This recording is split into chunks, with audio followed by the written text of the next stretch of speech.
One and only 4 o'clock game. We got Auburn, who's 4-5. Traveling number 16 of Vanderbilt, who's 7-2. Vandy favored by 6.5 points on SEC Network. Jackson Arnold has gone 133 at 210 for the Tigers, thrown for 1,278 yards, 6 touchdowns, 2 interceptions. Jeremiah Cobbs had 137 carries for 789 yards and 4 touchdowns. And Cam Coleman has had 37 catches for 474 yards and 3 touchdowns. Diego Pavia has gone 166 at 241 for the Commodores, thrown for 2,063 yards, 18 touchdowns, 5 interceptions.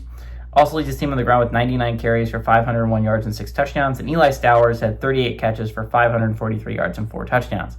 Series, weirdly enough, is tied all time, 22-22. Last game did go to Vandy in 2024, but Auburn was won 15 of the last 18 times these two teams have played. Auburn has dominated the series as of recently. 2012 was the last time Vandy was able to beat Auburn at home, and Clark Lee is 1-1 against the Tigers during his tenure at Vanderbilt. Vandy, they missed an opportunity last week. I think they would have officially punched their ticket. Not officially, but they would have put themselves in an excellent spot to basically punch their ticket and go to the college football playoffs if they'd found a way to win against Texas last week. Now, I don't even have them in my first 4 out. I think there's a very likelihood that as long as you win out, if you're Vandy, you're probably in the college football playoffs. A 10-2 SEC team is probably enough. I think the resume is probably enough there if you're Vandy. And as long as you avoid a mess up if you're Vandy, I still think the path is pretty much there. The hard trip is a road trip to Tennessee. And while it's not easy to win at Rocky Top, Tennessee hasn't seemed like the greatest team on planet Earth this year. It definitely seems like a winnable game for Vandy. You would have liked to save your losable game for that one, because that is a rivalry game. Fluky stuff can happen, and you would feel a lot more secure heading into that game 11-1, 10-1 than heading into it a 9-2. Right? Like you'd feel a lot better about yourself if you're Vanderbilt. I still think the path is there. Again, Auburn and Kentucky, and then a road trip to Tennessee. This is a very doable schedule to close out.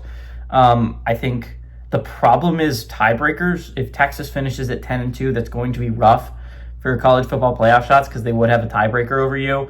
But that would require Texas beating Georgia and A&M. I don't think that'll happen if you're the Vanderbilt Commodores.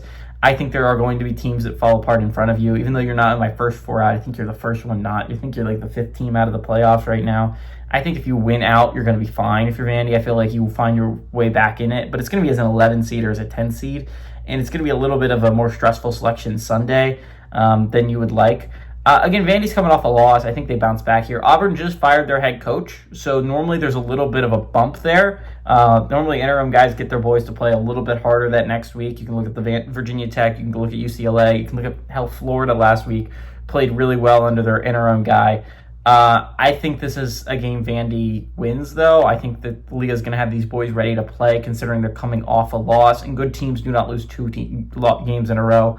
Good teams dominate the next game after a loss, and I think Vandy does that. I like Vandy to win. I like them to cover that 6.5 point spread at home.